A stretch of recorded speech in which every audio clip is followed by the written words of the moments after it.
Oi pessoal, boa tarde. Eu sou Eduarda, aluna do Paulo Rolim Rosa.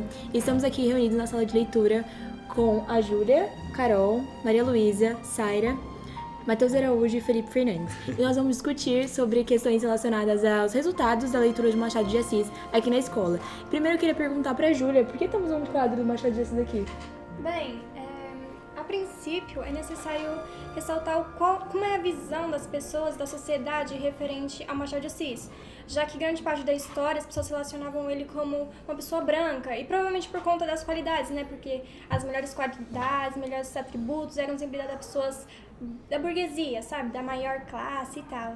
Então, por ele ser, assim, um escritor de extrema exigência, assim, de uma ótima pessoa escrevendo coisas, sempre muito criativas e fazendo muitas críticas e voltada muito para a escola literária que ele era inserido, que era o realismo. Então, ele foi uma pessoa que sofreu ali uma parte do embranquecimento durante a história, né? E justamente nessa parte, assim, no final do ano passado, estava tendo a consciência negra. E para representar, assim, para as pessoas sobre como que é a real identidade do Machado de Assis, eu elaborei esse quadro, que é praticamente para mostrar, assim, representar como que o Machado de Assis era realmente, atribuindo as características dele e sobre como ele realmente era, sabe?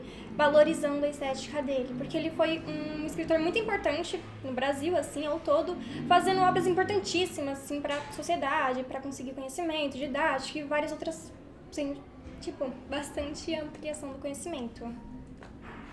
Então, eu queria só compartilhar que eu acho muito interessante você ter representado de maneira gráfica, né? Porque uma experiência, né, pessoal, que eu tive quando eu tive contato com o Machado de Assis pela primeira vez foi na escola, no ensino fundamental 2, que a gente era obrigado a ler, né, as obras do Machado de Assis. Porém, a gráfica, é gráfico o nome?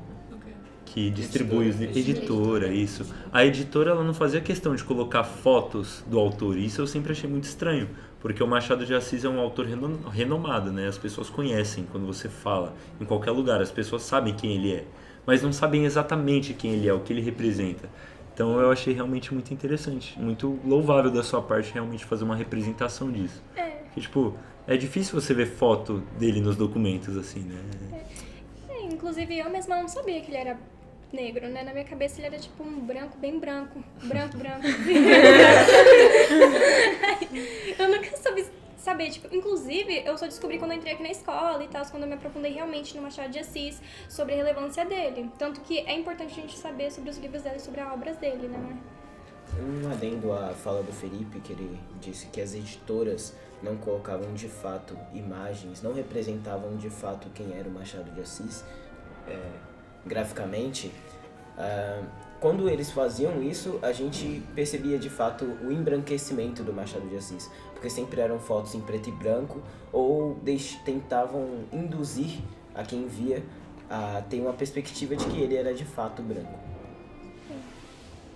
Muitas capas do livro dele, como esse daqui que a gente tem na mesa, a foto tá branca. As únicas partes escuras do livro é o terno dele e o cabelo, demonstrando assim que ele era uma pessoa branca, como se tipo, só uma pessoa branca tivesse a capacidade de escrever tais obras como ele escreveu. E Machado de Assis era um gênio, né? Uhum. Ele foi muito, muito relevante, assim, no que ele se propôs a fazer. Seria realmente estudar o comportamento humano e colocar aquilo em forma de literatura, né? Ele brinca com isso, é muito interessante. Inclusive em várias obras, né? A maioria das obras elas são marcadas por isso, como o Alienista, né? E a obra que a gente está aqui discorrendo sobre ela, né, que seria a Igreja do Diabo, ela fala realmente sobre isso, sobre essa questão do comportamento humano. Ela fala mais sobre o conceito de bem e mal, né? Isso a gente pode observar porque ele usa o cenário do cristianismo como palco para poder discorrer as suas ideias, e ele fala justamente sobre isso. O diabo ele acha que os seres humanos eles são tudo preto no branco, assim, ou é mal ou é bom, né? Não tem meio termo. Eles só são obrigados por conta de dogmas e conceitos assim da sociedade, né? Ou seja, construções sociais, a agir de maneira cordial uns com os outros. Mas se não fosse por isso, pro diabo eles seriam completamente selvagens, assim. Eles gostariam de agir totalmente por instinto, né? Fazer aquilo que eles gostariam de fazer sem medo de ser julgados, Como se não ou houvesse então... o mínimo de bondade dentro deles, como se eles fossem inteiramente maus. Que o único meio que faz com que o ser humano seja bom seria o medo da punição. Mas não é bem assim, né? Se a gente discorre a obra, a gente percebe que no final o desfecho é justamente esse. O diabo ele se frustra porque nem Deus conseguia realmente controlar o ser humano. Não controlar no sentido de que o espírito humano ele realmente é volátil, ele não tem algo... Ele é contraditório. Exatamente. É assim que termina o livro, inclusive. Essa é a eterna contradição humana, né? Fala do Machado de Assis. E é muito interessante ver isso, como que ele aplica essa lógica de comportamento humano na literatura de um jeito tão como que fala? Criativo, né? É genial, simplesmente. Principalmente a dualidade dele, por conta que dentro A Igreja do Diabo, ele fala sobre a dualidade, né, como tinha falado, sobre bem e mal, sobre principalmente dando o contexto da igreja, né, já que ele era ateu, não é? Ele era ateu, né? E ateu, então eu acho engraçado também a questão da ironia que ele coloca dentro da obra em fazer essa distinção, né? Como assim ele está valorizando uma coisa que ele é mesmo ateu, ele mesmo não acredita? Por isso que eu acho que é muito interessante a gente refletir sobre como ele analisa o ser humano em si, sobre essa questão da dualidade, a condição humana, sobre como eles pensam. Em praticamente todas as obras dele, ele aborda essas coisas, não é? Eu acho muito importante a gente ressaltar como ler Machado de Assis é um privilégio.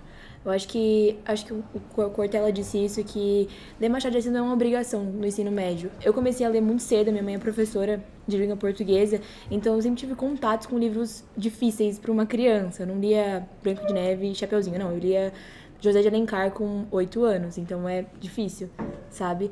E a minha mãe me ensinou sempre a importância da leitura, porque você vai adquirir valores que você não vai adquirir em outro lugar, com outra coisa.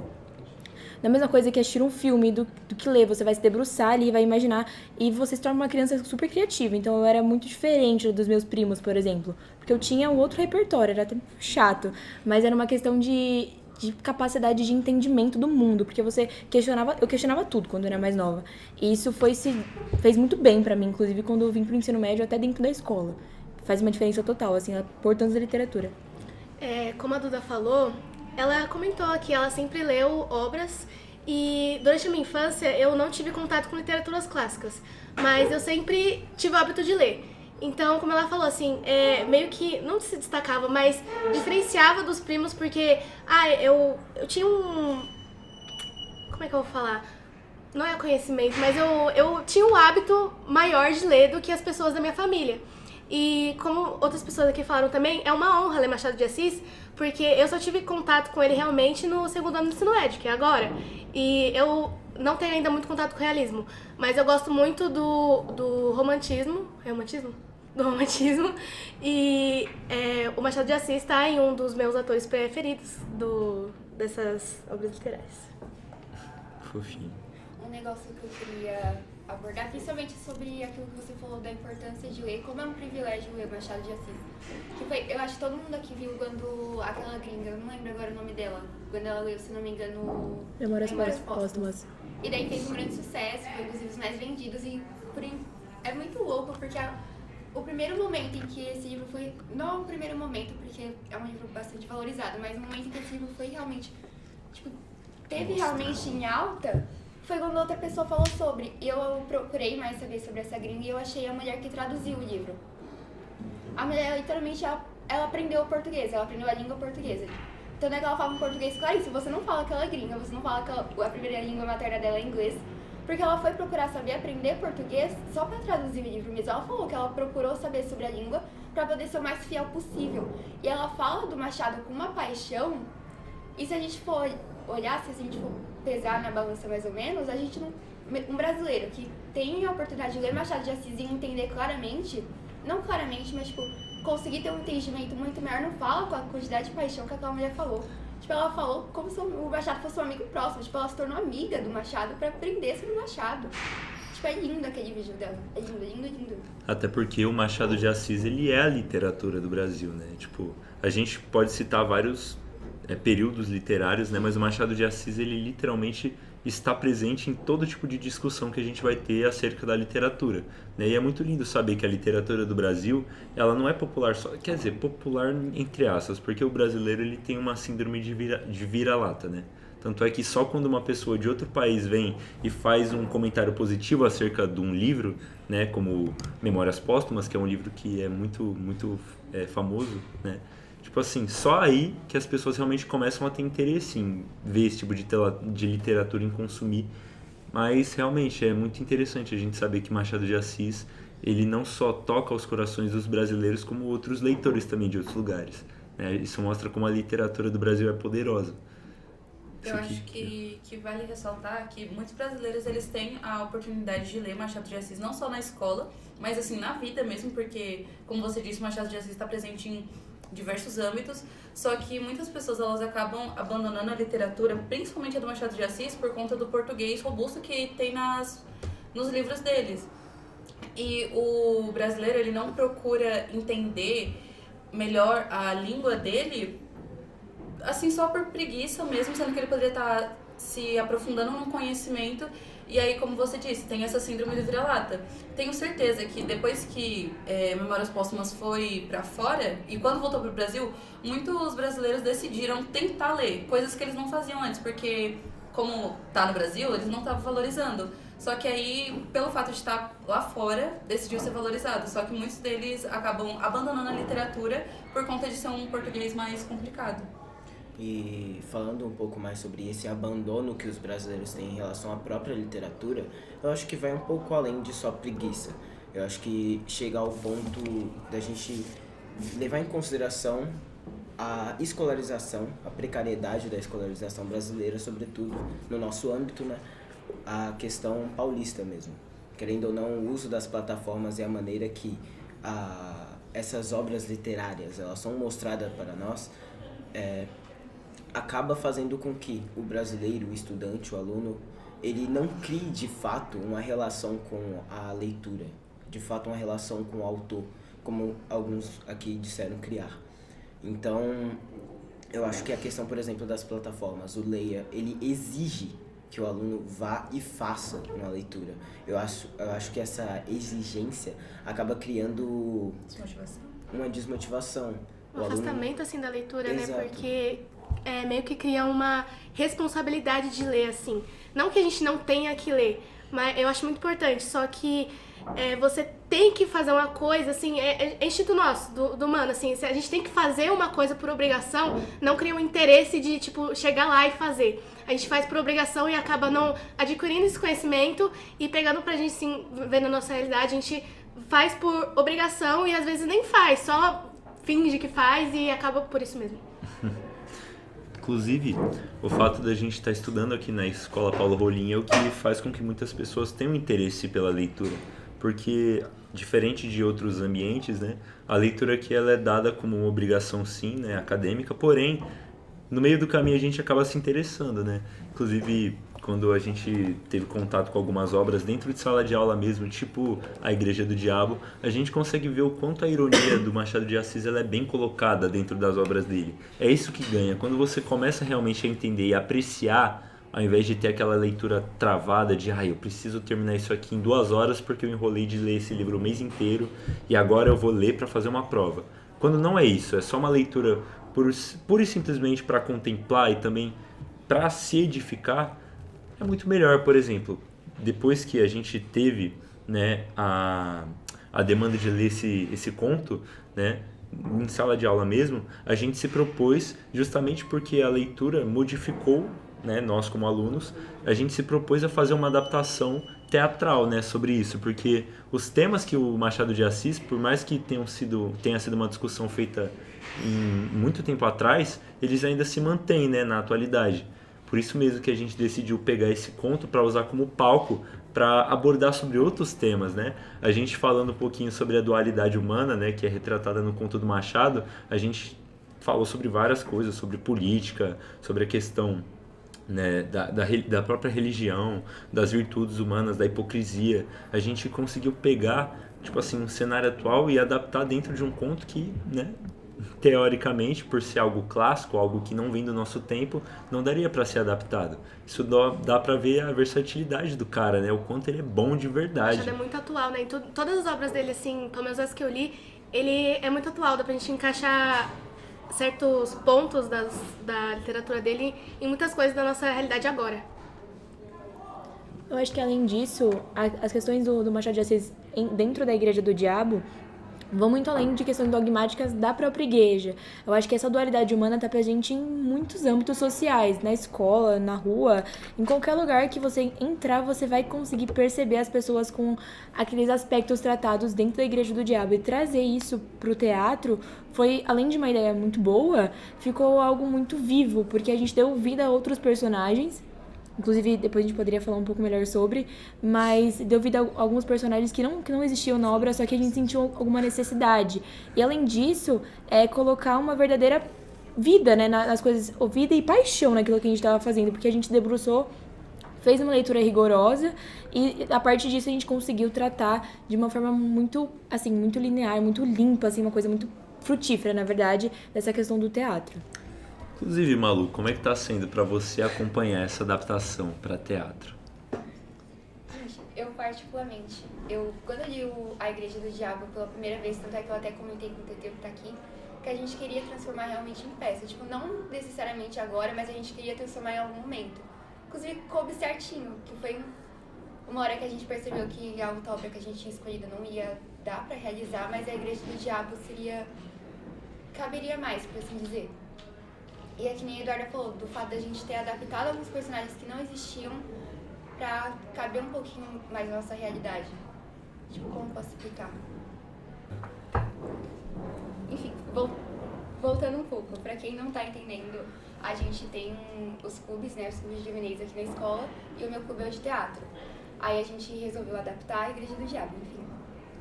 A gente trouxe alguns personagens, que nem a Eduarda tinha falado, que entra um pouquinho mais no nosso contexto atual. Também tem o João Grilo, que é o nosso personagem nordestino, porque querendo ou não, quando vamos abordar o Nordeste ou abordar pessoas nordestinas, sempre caracterizam eles como pessoas muito pobres, enfim, como se eles não fossem realmente seres humanos. Então a gente queria meio que trazer eles de uma forma um pouquinho mais humanizada, por assim dizer. Tem também a nossa personagem, a Capetinha, que acompanha o diabo nessa jornada, que inclusive a Capetinha tá aqui, que é a Eduarda. Sou eu. E o diabo também. E Jesus Cristo também. E Jesus Cristo também. Nosso Jesus Cristo, que é mulher.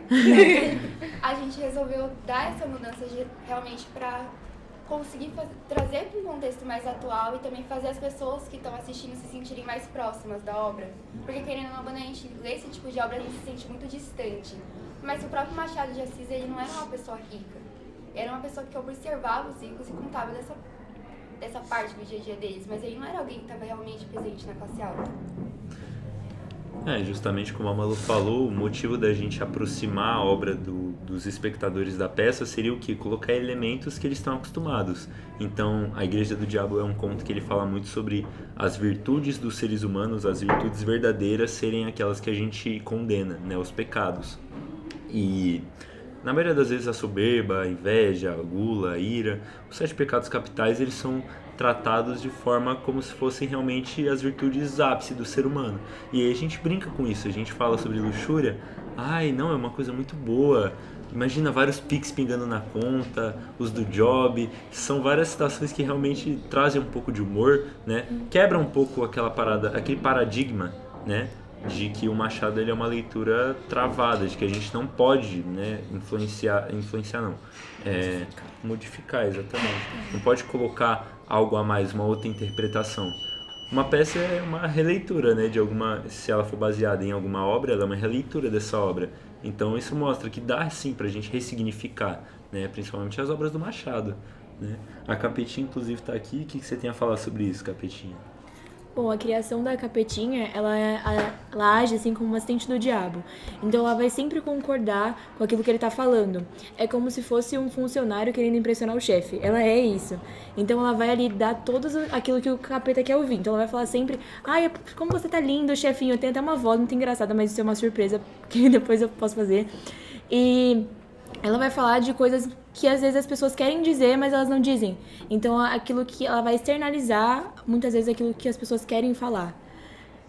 Ela age de uma forma muito até irritante. Se eu não estivesse fazendo ela, eu talvez não gostaria dessa personagem, porque ela é uma personagem muito bajulada, assim. Ela bajula muito o capeta e tudo que ele faz pra ela é lei.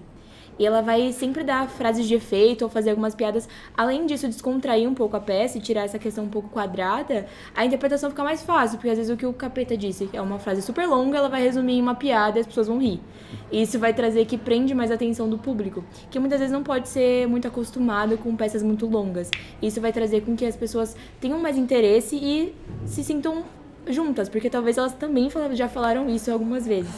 E vou passar pro Jesus Cristo, que ele vai falar um pouquinho mais pra Jesus Cristo, como foi pra ela fazer essa personagem.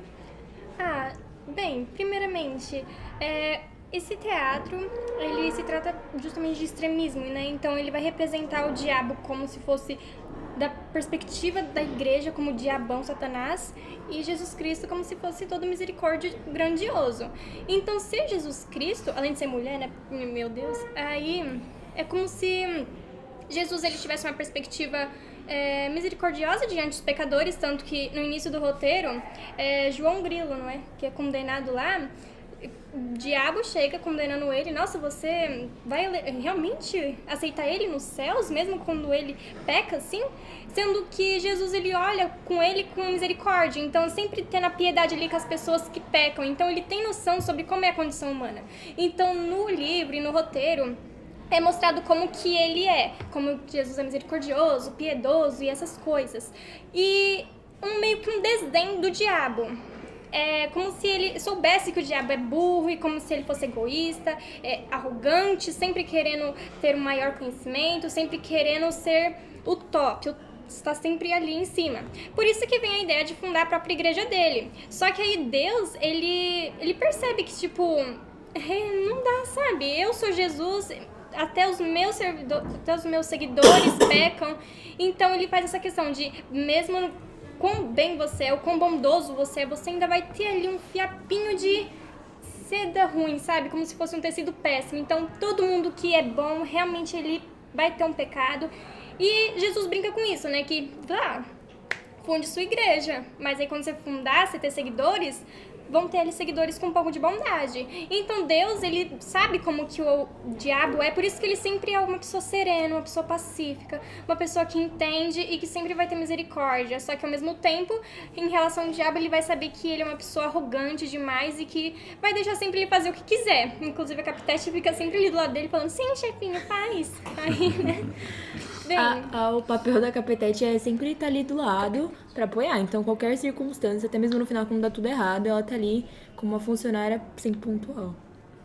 Até porque a Capetete ela foi pensada como realmente uma submissa, né? Porque a gente sabe que até dentro das grandes empresas do Brasil, principalmente quando uma funcionária mulher ela toma um papel, né, um cargo um pouco maior, um pouco mais responsável, né, pelas coisas dentro da empresa, ela não pode agir realmente como uma autônoma, porque se ela age, ela foge daquele paradigma de mulher certinha, né, da sociedade, que é imposto.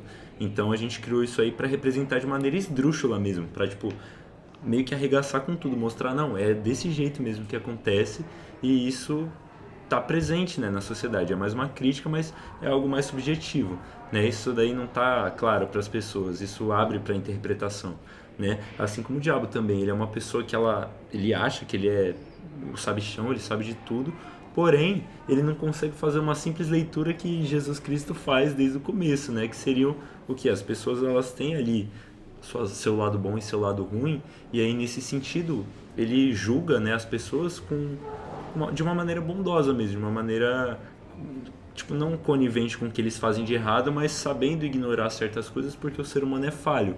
Porém o diabo ele acha que não é desse jeito, ele acha que as pessoas elas são ruins o tempo inteiro, e isso é algo até meio burro, porque como que ele não consegue pensar que existe uma dualidade?